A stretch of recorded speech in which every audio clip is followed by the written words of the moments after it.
قربانی کے واجب ہونے کی شرطیں کتنی ہیں؟ نمبر 1، قربانی اس پر واجب ہوگی جو مسلمان ہو۔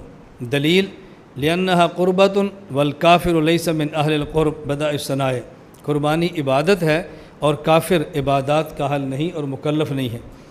نمبر 2، آزاد ہو، کیوں؟ لأن العبد لا یملک البحر الرائق، غلام کسی چیز کا مالک ہی نہیں ہے، قربانی واجب کیسی ہوگی؟ نمبر 3، یہ آدمی صاحب نصاب ہو۔ دلیل سن ابن ماجہ باب الاضاحی، حضرت ابو ہریرہ رضی اللہ عنہ فرماتے ہیں رسول اکرم صلی اللہ علیہ وسلم فرمایا من کان لہ ساعۃ ولم یضحی فلا یقربن مصلانا، جو آدمی صاحب وسعت ہو، صاحب استطاعت ہو، قربانی کر سکتا ہو پھر بھی نہ کرے تو ہمارے عیدگاہ کے قریب بھی نہ آئے۔ اس سے معلوم ہوتا ہے کہ قربانی کے لیے استطاعت ہونا ضروری ہے، نصاب ہونا ضروری ہے۔ یہ بات ذرا سمجھنا، نصاب استطاعت، نصاب آگے آ رہا ہے۔ سوال یہ ہے کہ حدیث پاک میں من کان لہ ساعۃ کے لفظ ہیں، نصاب نہیں ہے، آپ نصاب کیسے متعین کرو گے؟ سوال لکھ لیں، جواب میں اشارہ کر لیں۔ اب جواب سمجھیں، قرآن کریم میں ہے کہ حج اس آدمی پر فرض ہوگا من استطاع الیہ سبیلا، اور حدیث پاک میں ہے کہ حج فرض ہے من استطاع الیہ سبیلا، جو آدمی اس کی طرف طاقت رکھے۔ اب سوال یہ ہے کہ طاقت کا معیار کیا ہے، استطاعت کی بنیاد کیا ہے؟ حدیث پاک اور قرآن کریم میں بس اوقات ایک حکم مجمل فرما دیا جاتا ہے اور اس کی وضاحت فقہا فرماتے ہیں، جس طرح وہاں موجود ہے کہ صاحب استطاعت ہو تو حج فرض ہے۔ صاحب استطاعت کسے کہیں گے؟ آنے جانے کا کرایہ بھی ہو اور وہاں رہ کر کھانا بھی ہو توشہ، اور اگر بیوی بچے ہیں تو ان کے لیے بھی اس کے پاس کھانا موجود ہے کہ واپس آنے تک کسی کے در پر مانگنے کے لیے نہ جائیں۔ اسی طرح فقہا نے یہاں وسعت کی بات کی ہے کہ جب اللہ کے نبی فرمایا جس پر وسعت ہو، وسعت کا معیار کیا ہے؟ اگر وسعت کا معیار متعین نہیں کریں گے، ایک آدمی کہے کہ میں صاحب وسعت ہوں، دوسرا کہے کہ میں صاحب وسعت نہیں ہوں، اب وسعت کا معیار متعین کرنا ضروری ہے۔ اس لیے فقہاء کرام نے وسعت کا معیار سب سے ادنا جو تھا وہ طے فرما دیا ہے کہ جس آدمی پر صدقۃ الفطر واجب ہوتا ہے اسی آدمی پر قربانی بھی واجب ہوتی۔ بات سمجھ آ گئی؟ نمبر 4، مسافر پر قربانی نہیں، مقیم ہونا چاہیے۔ حضرت علی رضی اللہ عنہ فرماتے ہیں لیس علی المسافر اضحیۃ المحلی بالآثار ابن حزم، کہ مسافر پر قربانی نہیں بلکہ مقیم پر قربانی ہے۔ مقیم پر مسافر قربانی کرنا چاہے تو کر سکتا ہے، لیکن قربانی اس پر واجب نہیں ہے۔ قربانی کا نصاب کیا ہے؟ جس مرد یا عورت کی ملکیت میں 7.5 تولہ سونا یا 52.5 تولہ چاندی ہو، یا ان کے برابر پیسے ہوں، ان کے برابر مال تجارت ہو، ضروریات اصلی سے زائد مال موجود ہو، تو اس آدمی پر قربانی واجب ہو جاتی ہے۔ یہ بات اچھی طرح سمجھیں، اس پر قربانی واجب ہو جاتی ہے۔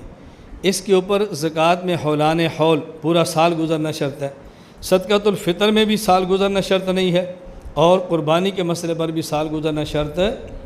اس دن اتنے پیسے موجود ہوں تو اس پر قربانی واجب ہو جائے گی۔ ان دنوں میں ایک مسئلہ بین الاقوامی سطح پر بڑے بڑے دارالافتاء کے مفتیان میں زیر بحث ہے۔ وہ زیر بحث کیا ہے کہ قربانی میں نصاب سونے کو بنائیں یا قربانی میں نصاب چاندی کو بنائیں۔ جس طرح زکوٰۃ میں قربانی کی بنیاد چاندی ہے، 7.5 تولہ سونا ہو یا 52.5 تولہ چاندی ہو، یا کو چھوڑیں۔ اب اگر کسی آدمی کے پاس پیسے ہوں اور 52.5 تولہ چاندی کے برابر ہوں تو سونے کے انتظار تو نہیں کرتے نا، تو زکوٰۃ میں بنیاد سونا بنے گا یا چاندی بنے گا؟ بنیاد چاندی ہے، کیونکہ چاندی کے پیسے تھوڑے ہیں، تھوڑے پیسوں پر زکوٰۃ ہوتی ہے۔ قربانی میں بنیاد کیا ہے؟ اس وقت ہمارے بہت سارے ملک کے دارالافتاؤں کی رائے یہ ہے کہ قربانی میں بنیاد سونے کو بنائیں، چاندی کو نہ بنائیں۔ سونے کو بنائیں، چاندی کو کیوں؟ زکوٰۃ کے اندر بنیاد یہ تھی کہ یہ اغنیاء سے لیں اور فقراء کو دیں، تو وہاں بنیاد فقیر ہے، اور یہاں قربانی میں بنیاد فقیر نہیں ہے۔ قربانی کی بنیاد عراق الدم، خون بہانا ہے۔ اگر کوئی شخص قربانی کرے اور قربانی کی جانور میں سے ایک لقمہ گوشت کا بھی کسی فقیر کو نہ دے تو قربانی کے ثواب کے اندر ایک رتی برابر بھی کمی نہیں آئے گی۔ بات سمجھ آ رہی؟ تو قربانی کا مقصد فقراء کو گوشت دینا ہے یا اللہ کے راستے میں جانور ذبح کرنا ہے؟ اور زکوٰۃ کا مقصد فقیر کو دینا ہے۔ تو وہاں فقیر کی رعایت کریں اور نصاب کی بنیاد رکھیں 52.5 تولہ چاندی۔ کیوں؟ اگر 7.5 تولہ سونا رکھیں گے تو 7.5 تولہ سونا کے برابر پیسے لوگوں کے پاس کم ہوں گے، بہت کم ہے جن 7.5 تولہ ہوں گے تو فقیروں کو پیسے کم ملیں گے، اور جب 52.5 تولہ رکھیں گے تو فقیروں کو پیسے زیادہ ملیں گے، زیادہ لوگوں پر زکوٰۃ فرض ہو جائے گی نا۔ اور یہاں عراقت و دم بنیاد ہے، فقیر کو کھلانا مقصود ہی بنیاد ہی نہیں ہے۔ تو اب بنیاد یہاں 7.5 تولہ رکھیں، 52.5 تولہ نہ رکھیں۔ ایک آدمی کے پاس 52.5 تولہ کے چاندی کے پیسے موجود ہیں، ان دنوں میں کتنے بنتے ہیں؟ تقریباً 32,000۔ اب 32,000 موجود ہے اور قربانی اس پہ فرض ہو جاتی ہے، اور قربانی کا حصہ ہے 10,000، اور اس سے مقصود فقیر کو کھلانا بھی نہیں، مقصد صرف ذبح کرنا ہے۔ بات سمجھ آ رہی؟ تو 32,000 بندے پر حرج ہوگا نا۔ اب بنیاد کس کو بنائیں؟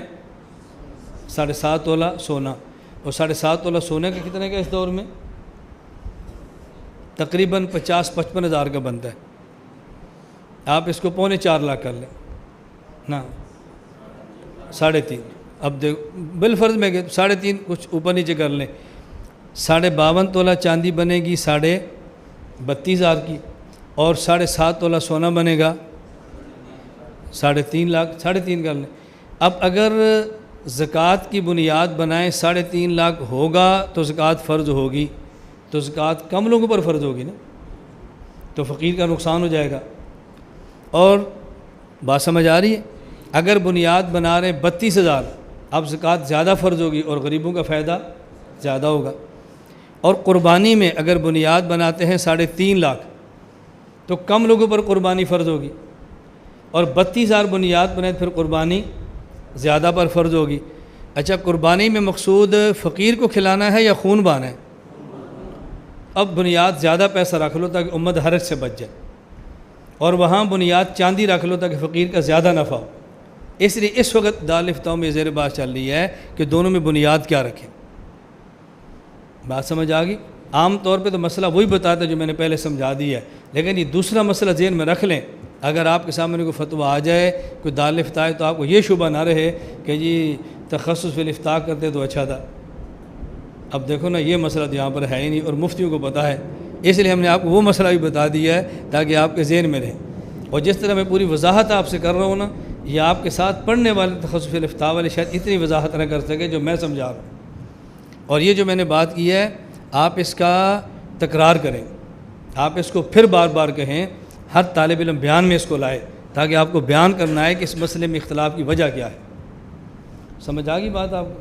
چلیں، ذبح کون کرے؟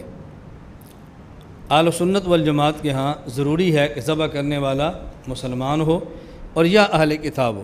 اہل کتاب بھی نہ ہو، مسلمان بھی نہ ہو تو پھر اس کا ذبیحہ حلال نہیں ہے۔ قرآن کریم میں ہے وَطَعَامُ الَّذِينَ أُوتُوا الْكِتَابَ حِلٌّ لَكُمْ، اور یہاں طعام سے مراد پکا ہوا کھانا نہیں ہے، یہاں سے مٹھائی سموسے مراد نہیں ہے، طعام سے مراد ہے ذبائحہم۔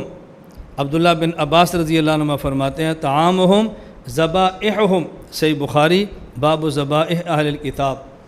تو مسلمان ذبح کرے تو بھی ٹھیک، اور اہل کتاب ذبح کرے تو بھی ٹھیک، اس کے علاوہ کافر کو ذبح کرے تو پھر یہ قربانی جائز نہیں ہوگی۔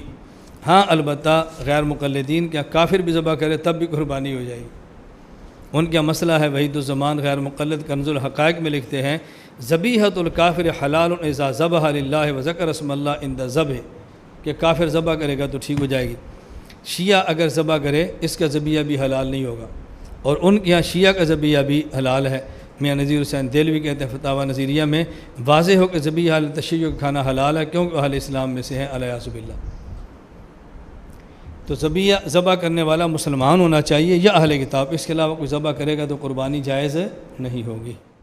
لا الہ الا اللہ، لا الہ الا اللہ، لا الہ الا اللہ، ما لنا رب سوا۔ إلا الله